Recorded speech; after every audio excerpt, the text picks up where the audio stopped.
মা অটোর পক্ষ থেকে আর একটা অরিজিনাল চায়না লাল কালারের গাড়ি ভিডিও নিয়ে চলে এলাম আপনাদের মাঝে। আর এই গাড়িটা খুব দ্রুত আর্জেন্ট সেল করা হবে। এই গাড়িটার বয়স হচ্ছে মাত্র 5 থেকে 6 মাস মতো বয়স হয়েছে। গাড়িটা খুব দ্রুত আর্জেন্ট সেল করা হবে এবং সামনের টায়ারটা দেখেন খুবই সুন্দর আছে এবং গাড়িতে মারমুর খাওয়া খুব ফুটে ফোটা নেই। গাড়িটা খুব ফ্রেশ কন্ডিশনের গাড়ি আছে, খুব দ্রুত আর্জেন্ট সেল করা হবে। গাড়িতে আছে 1000 মোটর, 1000 কন্ট্রোলার এবং কিং পাওয়ার ব্যাটারি। 120 কিলো চলবে গাড়ি, চালাই নেওয়ার সুযোগ আছে। যদি গাড়ি কেউ কিনতে চান তাহলে খুব দ্রুত আমাদের সাথে যোগাযোগ করতে পারেন। আর আমাদের লোকেশন মাগুরা পাল্লা বেলতলা মাগুরা পাল্লা বেলতলা। এখানে আসলেই আমাদের দোকানটা দেখতে পাবেন আপনারা। এবং তারপর যদি আপনারা না চেনেন তাহলে ডিসক্রিপশনে আমাদের নাম্বার দেওয়া আছে, না আমাদের নাম্বারে যোগাযোগ করতে পারেন।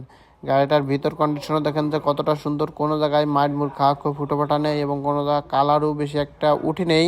যেহেতু পাউদানির কালার ম্যাক্সিমাম ওঠেই, যেহেতু এখানে পায়ের ঘষা মশা লাগে, এই জন্য এই কালারগুলো মানে পাউদানির যে কালারটা আছে এটা থাকে না। এবং পিছনের কন্ডিশনও দেখেন যে গাড়িটা কতটা সুন্দর। এই গাড়িটা খুব দ্রুত আর্জেন্ট সেল করা হবে। গাড়িটার দাম নির্ধারণ করা হয়েছে মাত্র 2,20,000 টাকা। দামাদামি করার সুযোগ আছে। যারা গাড়ি কিনবেন শুধু তারাই আমাদের সাথে যোগাযোগ করবেন।